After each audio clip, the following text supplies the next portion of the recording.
Hi everyone, welcome to Life Edge, because life, well, just doesn't have to be mediocre. I am joined today by Dr. Susan Nash, co-host, good friend, world traveler. She can't keep her down. Susan, how are you? I'm great, and I'm excited that we have wonderful guests. It's someone very different. So we have Tina Turner, and she's going to talk to us today about leadership coaching. Sounds great. Let's go.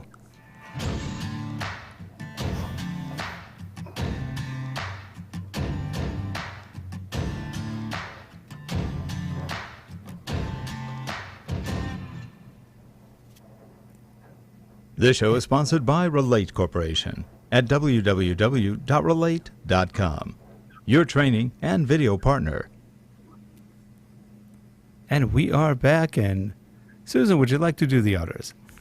Absolutely. So Tina, we're so thrilled to have you here. And as we get started, I'd really like to know a little bit about how you got interested in leadership coaching. Yeah, I'm really happy to be with you both. Susan, you are like a pile of energy and enthusiasm and passion, and I'm really excited to hang out with you guys for a bit and see what we do.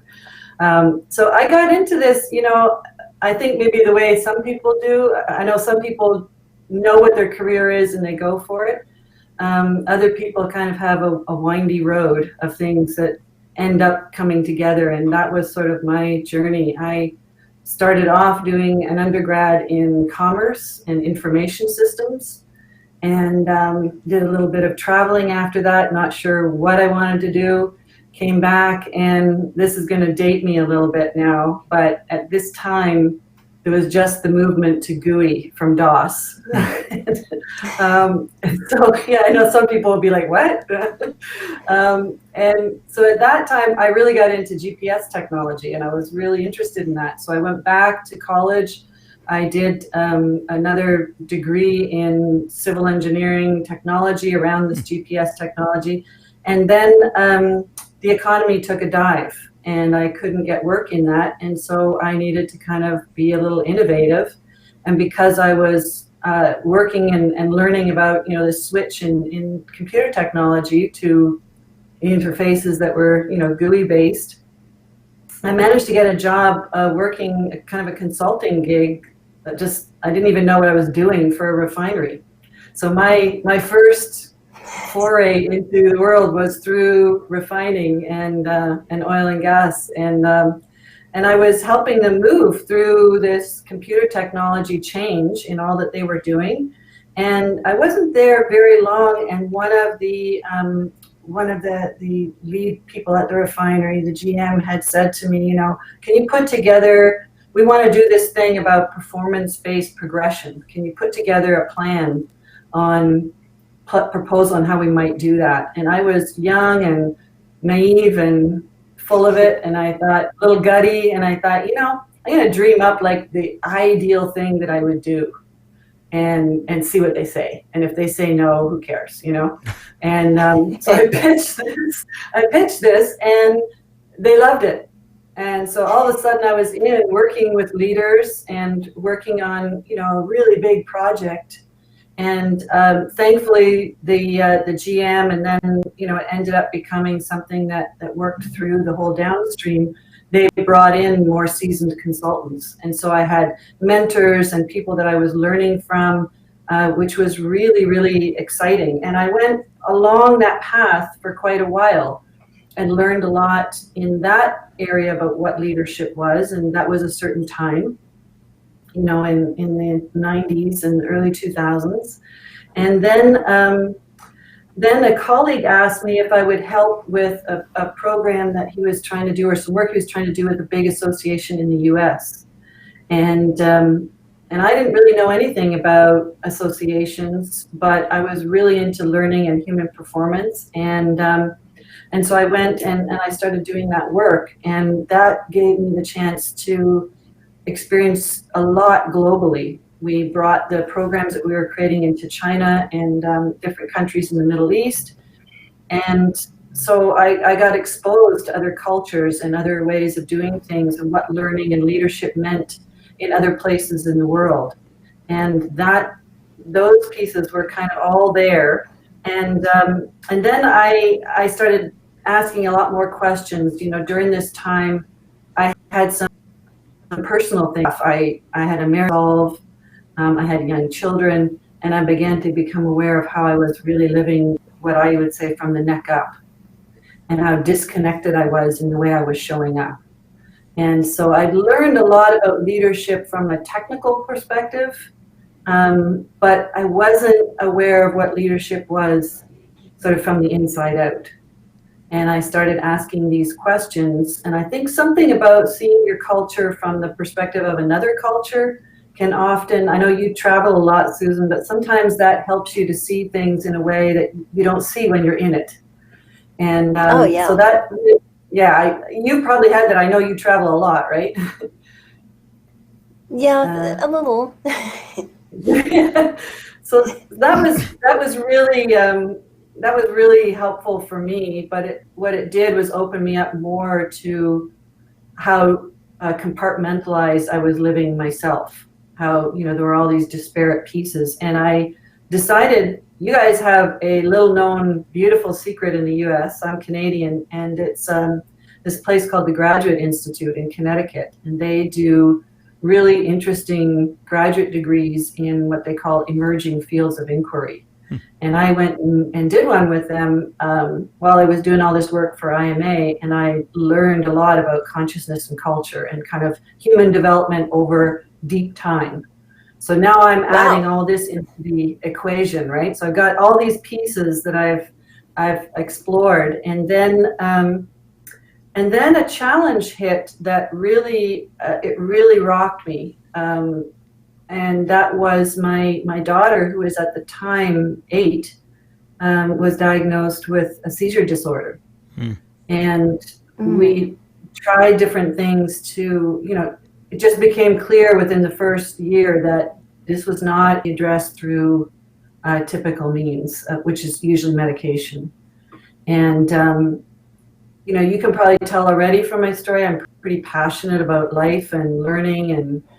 And so I did not want for her to be missing any of that.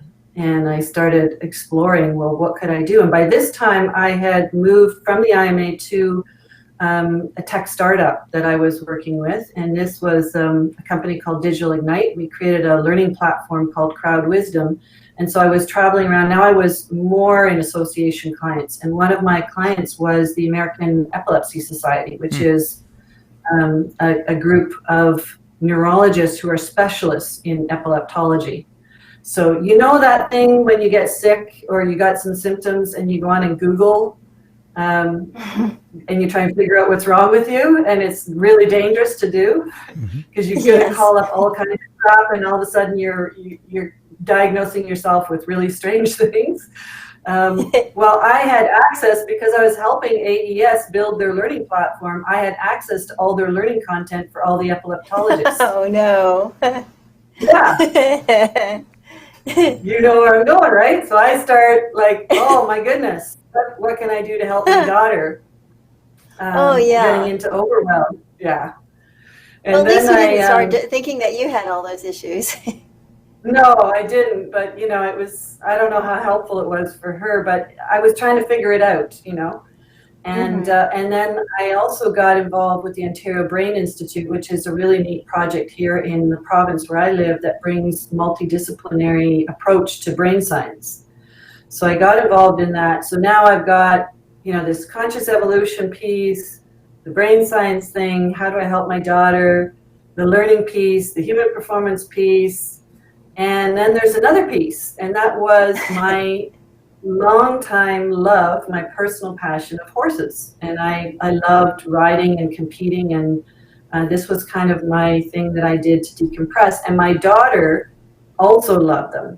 So we had a horse, and we were showing and competing on her. Is it a full-size horse or a little horse? Oh, yeah, big girl.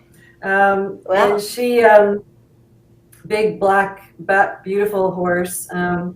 And she, so we would go to the barn, my daughter and I, and for whatever reason, for a while, the seizure problems never followed us there. So it was kind of our safe haven, our place to escape.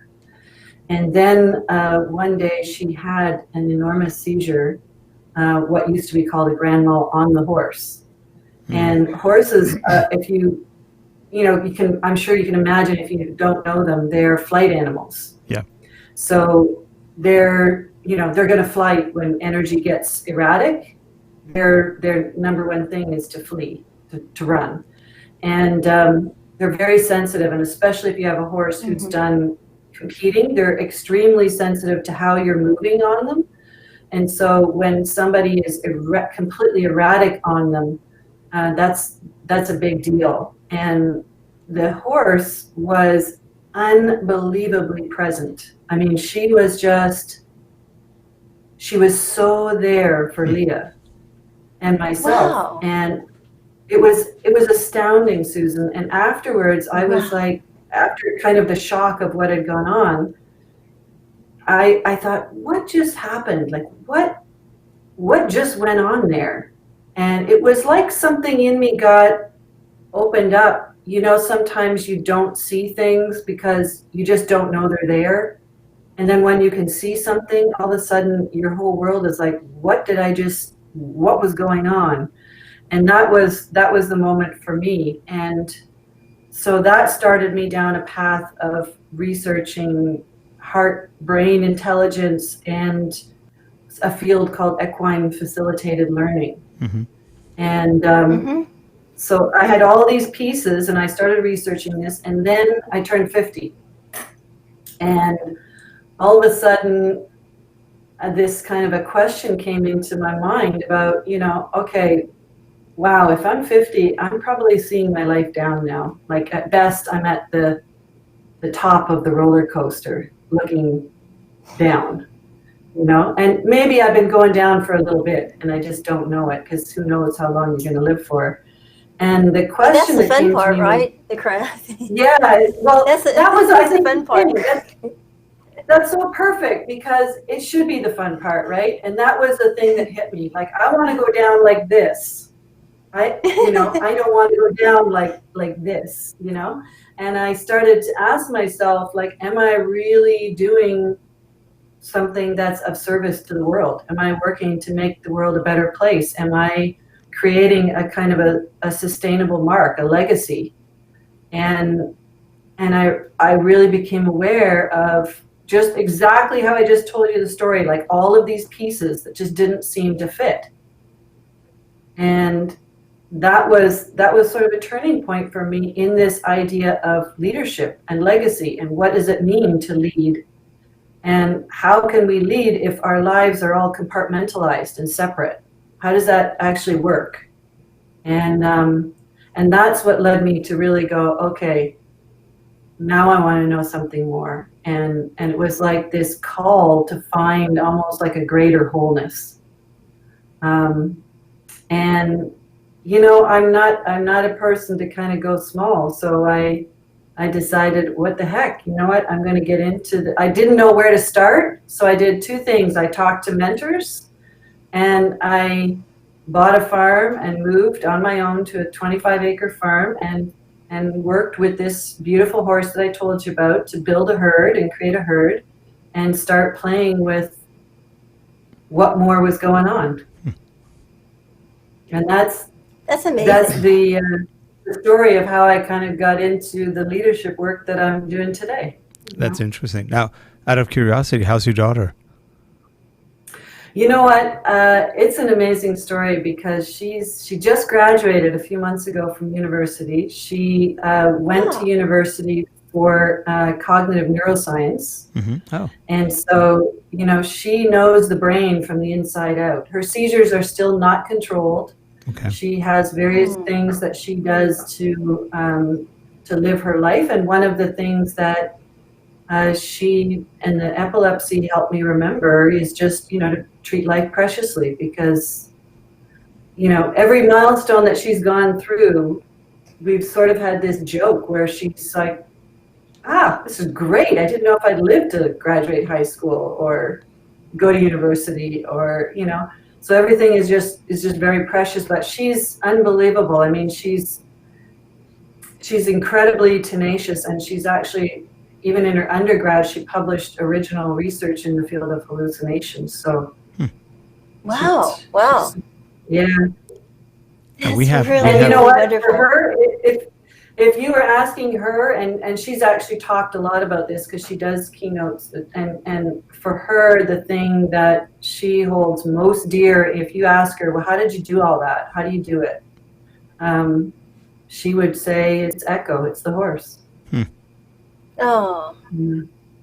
You know, there's a equine therapy in Oklahoma where I live, and there's two types. One's with like miniature horses, and they're therapy horses, and they take them into like assisted living, and people are homebound or like in.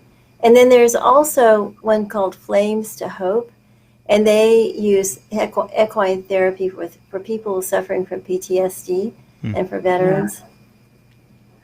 It's amazing what happens. You know, the Heart Math Institute has done a lot of research, and it's really interesting because what they do a lot of research around the electromagnetic field around the heart and how that works, and what they're sort of looking into what might be going on, because there's more neural activity from the heart to the brain than there is from the brain to the heart. And so what's going on? Yeah, by a factor of 8, it's substantial. And so one of the things, they've actually done a lot of studies with their various equipment that they use, and they brought it in and done work to monitor the hearts of horses and the hearts of people when they're doing the kind of work that I do, which is not really therapeutic work, although that's beautiful work. And what they've found is that the electromagnetic field around the horse's heart is 5 times greater than ours. And their heart rate is about half as fast. And so when you're, we talk, and maybe you've heard, a bit about how important it is to learn to be present and mindful in your life. And it's one thing to practice that, but it's very, very hard to embody it. It's actually quite a challenge. And for them, when they live in a herd, this field and their slower heart rate creates a kind of a sense of presence. And when people come here to the farm and they step into that, it's amazing what starts to happen for them. I mean, it truly never ceases to amaze me, because I think sometimes people feel like, oh, the horses are magic, and I love them dearly, but they're not magic. What's happening is you're becoming present with yourself. You're starting to become fully and completely present with who you are and the full intelligence of who you are. And the horses and animals also take you out of yourself, the noise in yourself. And that makes a big difference. It puts you, they've done some studies that you're kind of not, they're not quite in a meditative type state, but they're not far from it. They're very calm and peaceful. It's very Well, I have a question. Very... Okay, so this is going to sound a little weird, but okay, I haven't been near a herd of horses, but I was near in South Dakota, and near a herd of buffalo, and there was definitely some kind of presence, and I mean, they were calm. They're just walking across, and there were a lot of them, and they're like mothers with their little heifers or whatever, and I was wondering if it's the same with like any kind of large animal in a herd. I mean, not that I would want to do buffalo therapy. Well, I would be afraid of that. But grizzly therapy too. Yeah, no, we don't want grizzly therapy. But I do believe that idea of, being with a herd, when a lot of domestic horses don't have the opportunity to be as a herd. They live kind of more isolated lives, as our friend Echo did before I moved to the farm, because she was a show horse. She had a stall. She went out very carefully with very certain horses. Most domestic horses don't know what it is to be in a herd. But when they are in a herd, as probably your buffalo were in a herd, then there's a greater intelligence at play there that's working between them. And when we step into that, we start to remember this greater intelligence within ourselves. That, for me, I came to feel like I spent a lot of years living from the neck up, and I lived a very compartmentalized life. I had my thing over here that I liked, and my thing over here, and my thing over here, but there wasn't sort of a thread weaving through them all. And it wasn't until I started to find that thread, and what one of my mentors would call it as the thread of your aliveness. And when I started to be able to find that, that's when I felt I could really begin to build a legacy. Because you don't build a legacy by going to the legacy shop and getting the cool one off the shelf, So they're when doing you a do lot the of. therapy, go ahead. Sorry. Go ahead. No, go ahead, Rick. I was just saying they're doing a lot of therapy. There's a guy, David Tolman. He's been on the show before.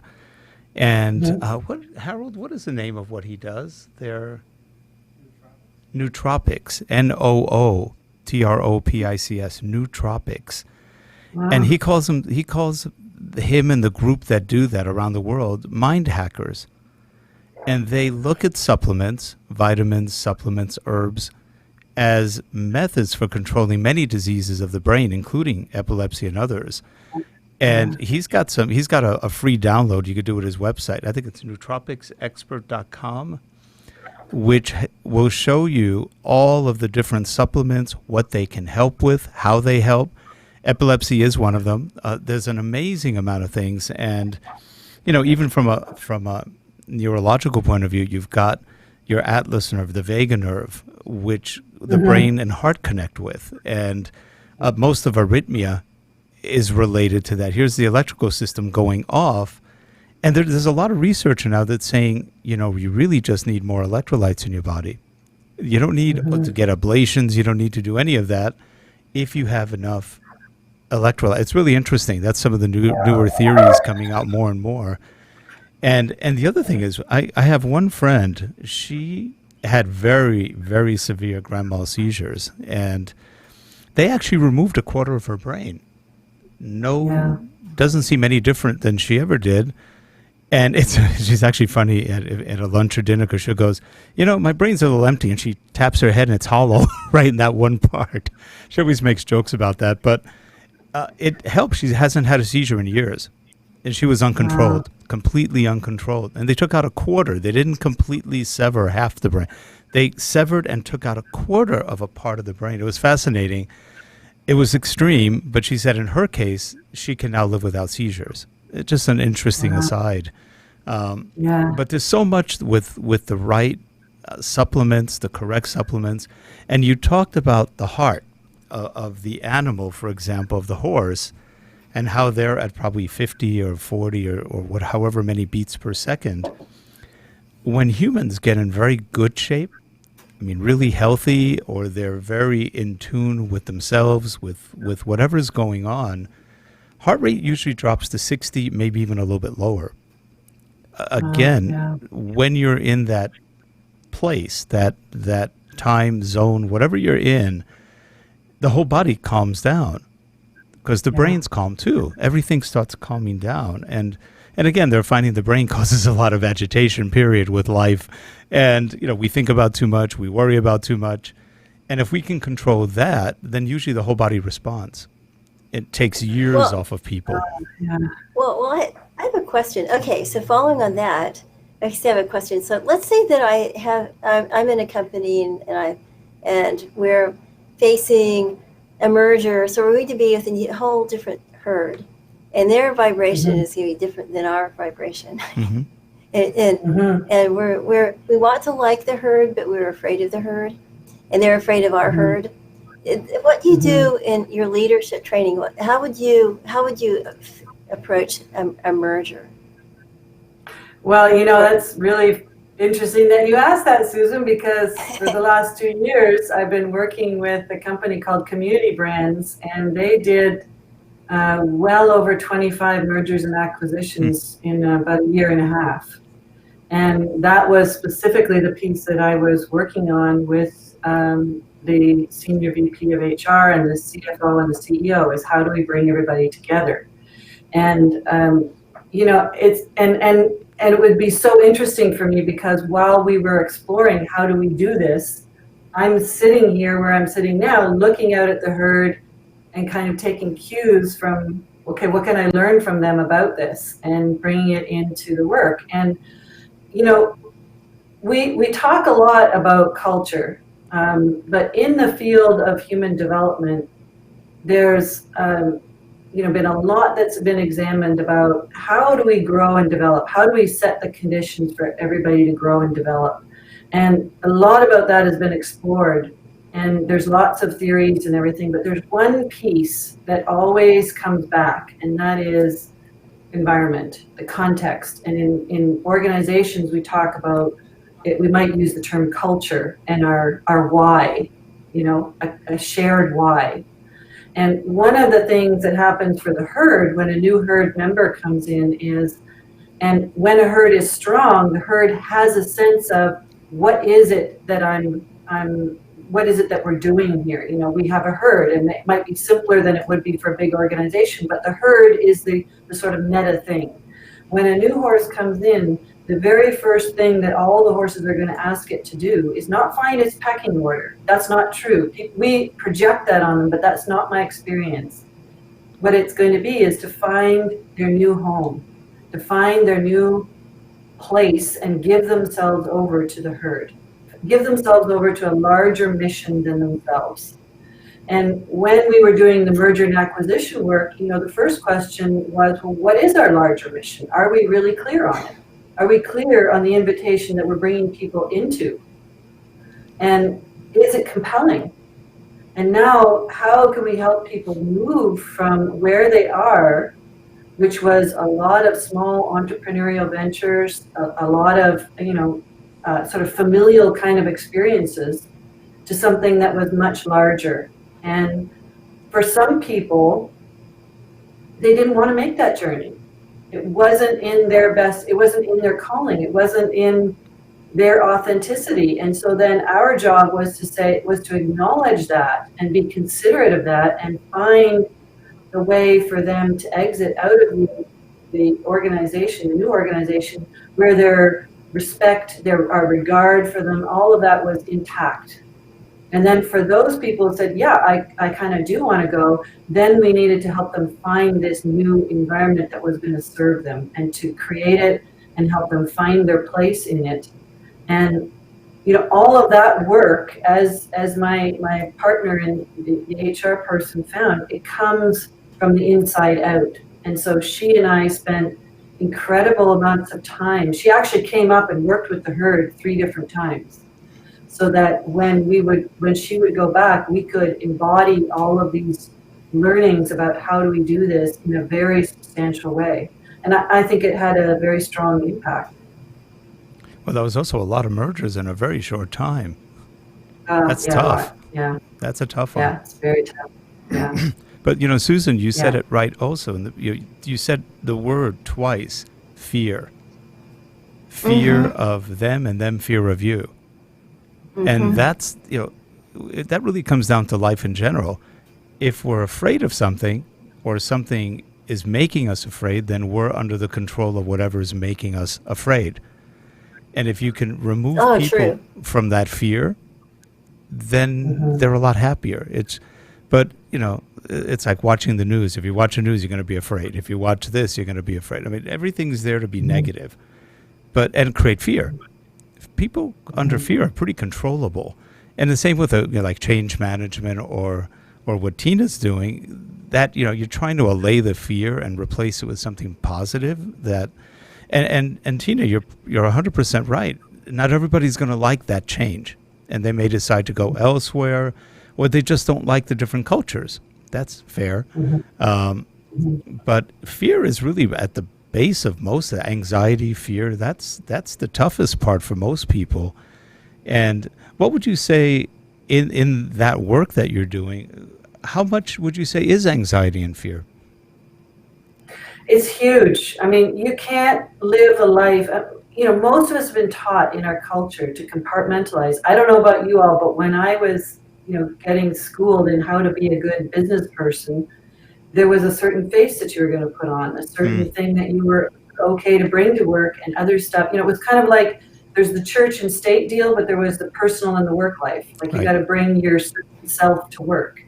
Now, when you do that and you start compartmentalizing your experiences, you start compartmentalizing how you show up, what you're bringing into work, when you get to a certain age, and I think for me, it really starts to show up when I see it in leaders when they get older, in sort of the midlife range, that starts to take a toll. And it starts to leave you in this very, there's a lot of anxiousness and mental stress, emotional stress, even a spiritual stress when you're living a life where you've got all these disparate pieces. Mm-hmm. And one of the things that I was very shocked to find in the last 2 years, because in the organization I was working in, there was probably almost 80% of the staff were millennials or younger. And one of the pieces that I started to find in the research was there were all kinds of studies about millennials looking up to senior leaders, seasoned leaders. And the studies consistently drew in 70 to 84% of those millennials and younger who were surveyed had no desire to follow in the footsteps of the leaders that they were seeing in their organization. Yeah. That's an astounding number.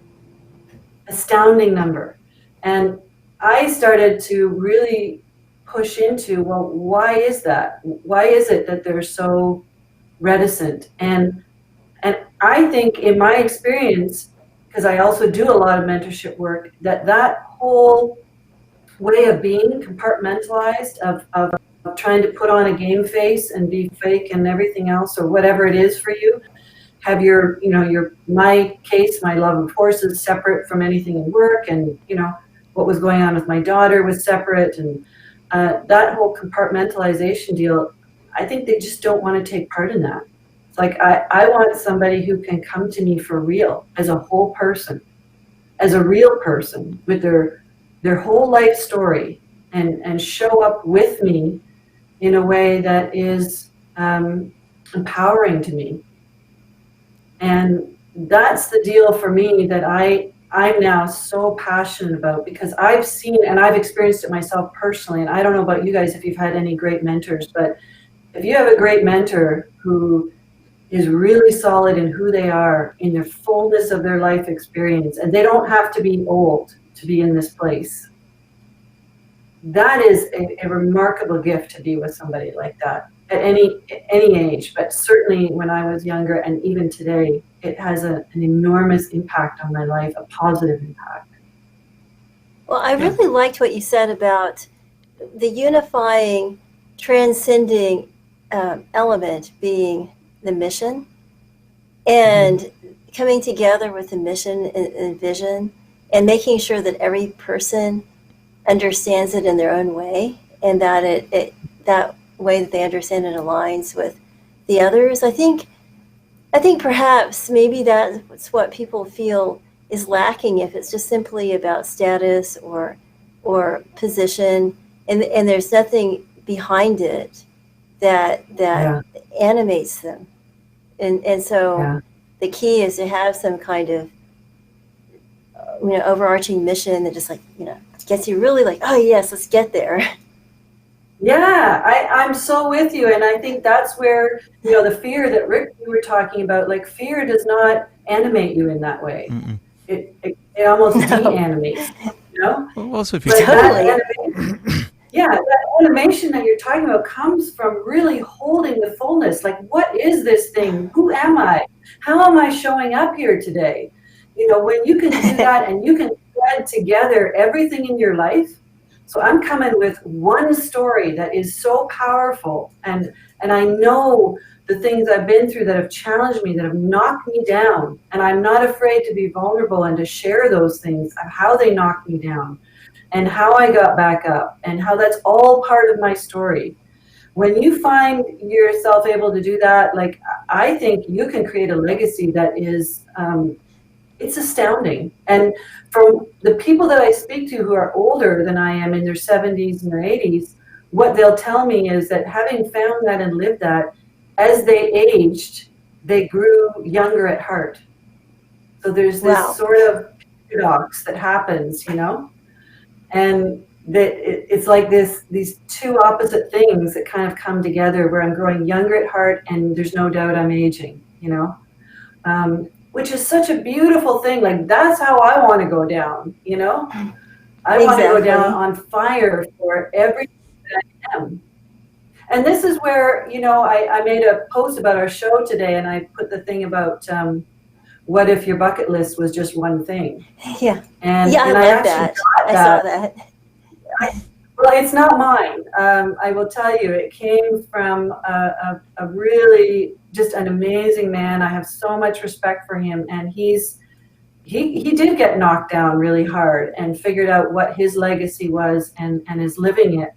And when I asked him, looking back, because he's in the 70s now, and I asked him looking back, I met him like years ago when he was my age, and I said, could you tell me, like, just kind of in a nugget, what's the difference? And he said, well, my bucket list went from being a mile long with all the things that were about me to one thing, and it's what I am doing that is of service.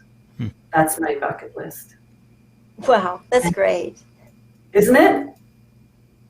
And I thought, yeah, that's how I want to live. I want to live that way. And, for the sake of my kids, for the sake of everybody else, as their kids, next generations, like, I want to help seasoned leaders to live that life so they can be given that kind of gift.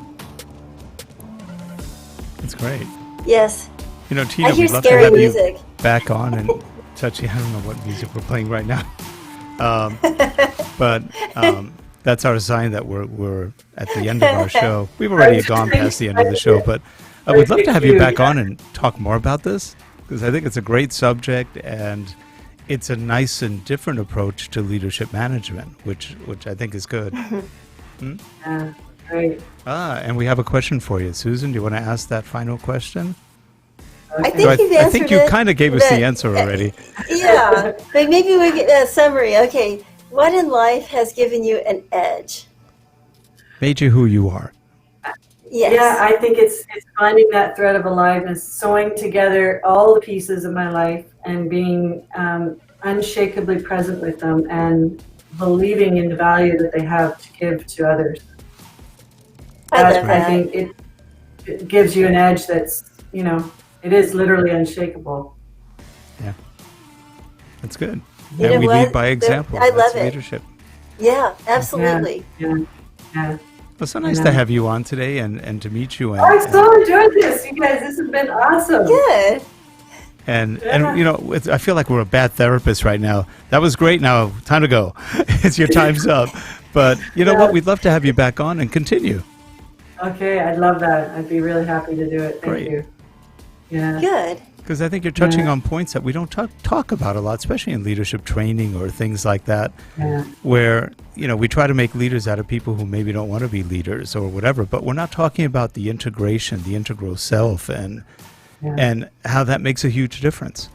It's a very big difference to find that wholeness in ourselves. So that's a good one. So Absolutely. for all you people watching, thank you so much, and leave comments below, and we will have information on how to get a hold of Tina as well if you want to get a hold of her. And I think that's it. Have a good one, everyone. Thanks for coming in, Tina. Thanks again for showing up today. Appreciate it. Thank you, Tina. Thank you very much. Okay, That was thanks. wonderful. Bye. Bye.